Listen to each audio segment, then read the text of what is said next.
لبنان میں حزب اللہ کے اہلکاروں پر سائبر حملہ، اہلکاروں کے پیجر آنکھوں سے پھٹ گئے، بچی سمیت 9 اہلکار شہید، 3000 کے قریب زخمی، 200 کی حالت نازک ہے۔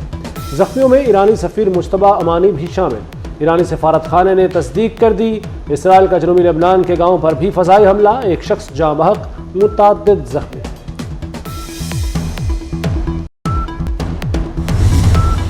افغان قونصلیٹ کے عہدیداروں کی بد تہذیبی، سفارتی اصولوں کی سنگین خلاف ورزی۔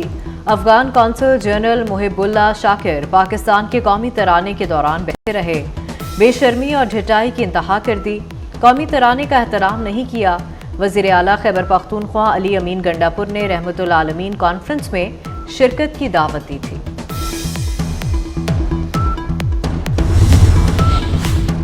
افغان قونصل جنرل کا رویہ قابل مذمت، قومی ترانے کو احترام نہ دینا سفارتی اصولوں کی خلاف ورزی ہے۔ افغان ناظم الامور کی دفتر خارجہ طلبی، ترجمان دفتر خارجہ کے مطابق پاکستان نے معاملے پر شدید احتجاج ریکارڈ کرایا۔ ماہرین کا محب اللہ شاکر کو ناپسندیدہ شخص قرار دے کر پاکستان سے نکالنے کا مطالبہ، یہ غیر معمولی واقعہ نہیں، سفارتی آداب کی خلاف ورزی ہے۔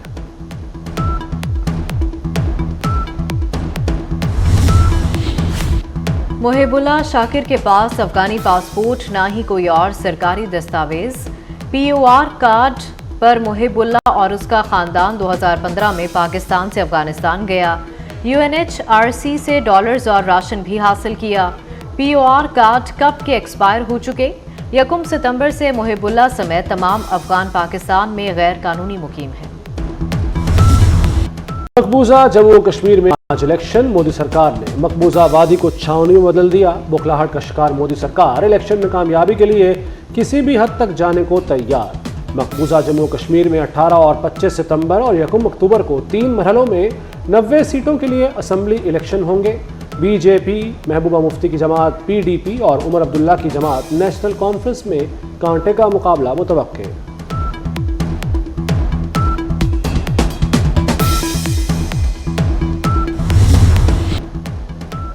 تجلیوں کے کفیل تم ہو، مراد قلب خلیل تم ہو، خدا کی روشن دلیل تم ہو، یہ سب تمہاری ہی روشنی ہے۔ امام الانبیاء خاتم النبیین رحمت العالمین حضرت محمد مصطفیٰ صلی اللہ علیہ وآلہ وسلم کا جشن ولادت فضائیں درود و سلام کی صداؤں سے معطر۔ رحمت دو عالم فخر کائنات صلی اللہ علیہ وآلہ وسلم کے حضور بلہائے عقیدت نچھاور۔ نبی پاک صلی اللہ علیہ وآلہ وسلم کے ذکر کی محفلیں حضور صلی اللہ علیہ وآلہ وسلم کی خدمت اقدس میں۔ تاروں میں تیرے حسن تبسم کی ضیاء ہے، پھولوں کی مہک میں تیرے آثار ملے ہیں، سرکار کی آمد مرحبا۔ چھوٹے بڑے شہروں میں جشن، جلوس اور ریلیاں، کراچی، لاہور، اسلام آباد، راولپنڈی، پشاور، کوئٹہ، سوابی، کلات، حیدرآباد، سکھر، نواب شاہ میں جلوس نکالے گئے۔ ملتان، فیصل آباد، سیالکوٹ، شیخوپورہ، حافظ آباد، پاک پتن میں بھی جشن میلاد مصطفیٰ صلی اللہ علیہ وآلہ وسلم کی ریلیاں۔ مردان، جیکو آباد، نصیر آباد میں جلوس، کوٹلی، مظفر گڑھ، راولا کوٹ میں بھی جشن میلاد النبی صلی اللہ علیہ وآلہ وسلم کے جلوس، بڑی تعداد میں اہل ایمان کی شرکت۔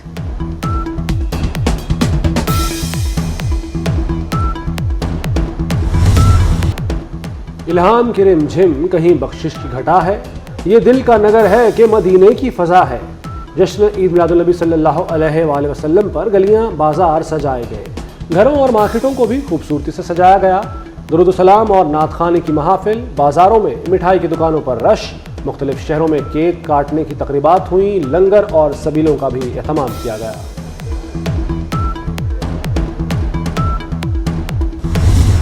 گجرانوالہ میں جشن عید میلاد النبی صلی اللہ علیہ وآلہ وسلم کا عالی شان جلوس، مرکزی جلوس عالمی مبلغ اسلام پیرزادہ محمد رضا ثاقب مصطفی کی قیادت میں مرکز مصطفیٰ سے نکالا گیا۔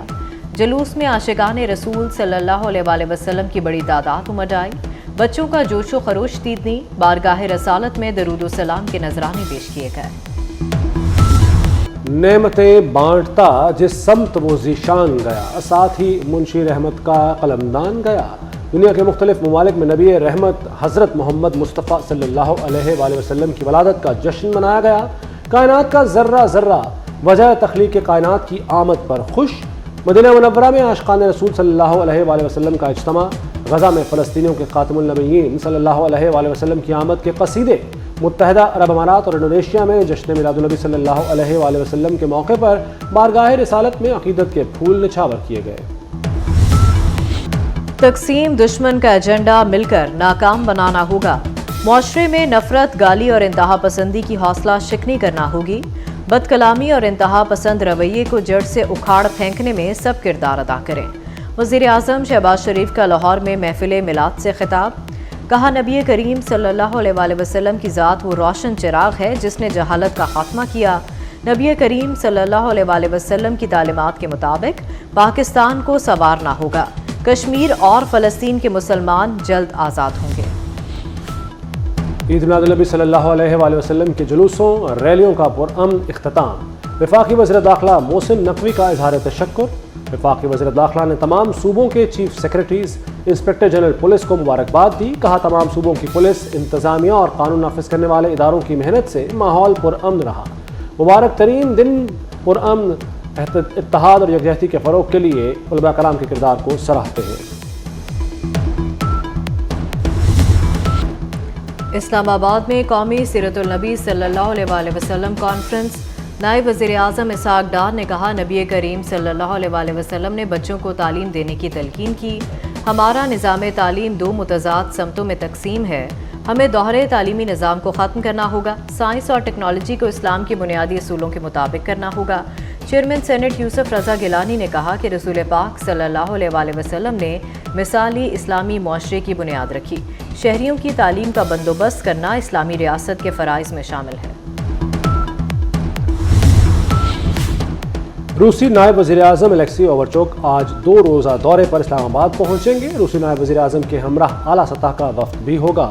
صدر مملکت آصف علی زرداری وزیر اعظم شہباز شریف اور اعلیٰ حکام سے ملاقاتیں کریں گے۔ نائب وزیر اعظم اسحاق ڈار اور روسی ہم منصب کے درمیان کل باضابطہ مذاکرات ہوں گے۔ پاکستان اور روس کے درمیان تجارت اور معاشی تعاون پر بات چیت ہوگی۔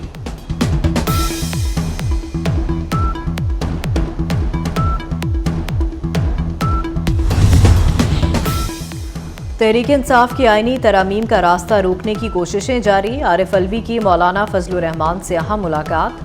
آئینی ترامیم سے متعلق امور پر تبادلہ خیال۔ عارف الوی نے سیاسی صورتحال میں مولانا کے موقف اور کردار کو سراہا۔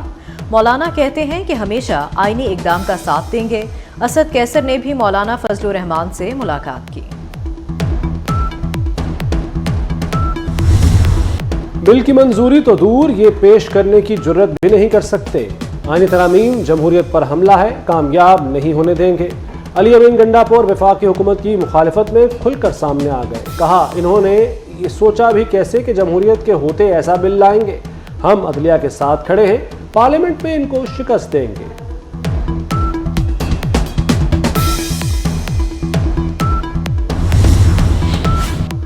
پنجاب میں 5 سال میں 5 لاکھ گھر بنائے جائیں گے۔ وزیر اعلیٰ پنجاب کی زیر صدارت کابینہ اجلاس میں اہم فیصلے۔ اپنی چھت اپنا گھر، چیف منسٹر گرین ٹریکٹر اور چلڈرن ہارٹ سرجری پروگرام کی منظوری۔ صوبے کی پہلی لائف انشورنس کمپنی کے قیام کی بھی منظوری۔ پلاٹ کے کاغذات اور شناختی کارڈ پر قرض ملے گا، واپسی 9 سال میں ہوگی۔ پیٹرولیم کی قیمتوں میں کمی کے بعد پنجاب میں ٹرانسپورٹ کرایوں میں 30 سے 70 روپے تک کمی کر دی گئی۔ وزیر اطلاعات اسما بخاری کہتی ہیں بس اڈوں پر ضلعی انتظامیہ کرایوں کا شیڈول چیک کر رہی ہے۔ وزیر اعلیٰ مریم نواز کی ہدایت پر مسافروں سے زائد کرایہ وصول کرنے والوں کے خلاف سخت ایکشن لیا جا رہا ہے۔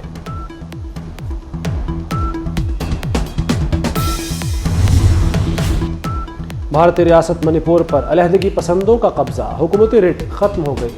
خانہ جنگی خوفناک حد تک بڑھ گئی۔ علیحدگی پسندوں نے مختلف علاقوں میں چیک پوسٹیں بنا کر فورسز کو بھگا دیا۔ میزائل، مہلک اور بھاری ہتھیاروں کا کھلے عام استعمال۔ قتل عام کا شکار عوام نے بھی ہتھیار اٹھا لیے۔ ایمنسٹی انٹرنیشنل بھی بدترین صورتحال پر چیخ اٹھا۔ منی پور میں گزشتہ سال مئی سے حالات کشیدہ۔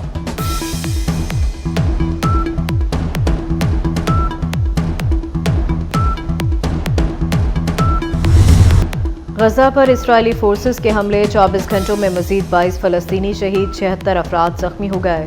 صہیونی فوج کے نصیرت کیمپ اور غزہ سٹی کے مختلف علاقوں میں حملے۔ رفح میں ایک گھر سے 2 فلسطینیوں کی لاشیں برآمد۔ غزہ میں شہادتیں 41,226 ہو گئیں، 95,413 زخمی۔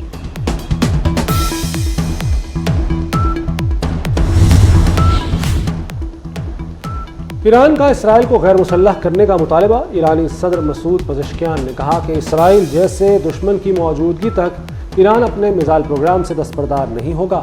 صہیونی ریاست غزہ کی طرح تہران پر بھی بمباری کر سکتی ہے۔ ایرانی صدر کی سعودی ولی عہد شہزادہ محمد بن سلمان کو ایران کے دورے کی دعوت۔ رواں سال کا دوسرا چاند گرہن آج ہوگا۔ چاند گرہن پاکستان میں جزوی طور پر دیکھا جا سکے گا۔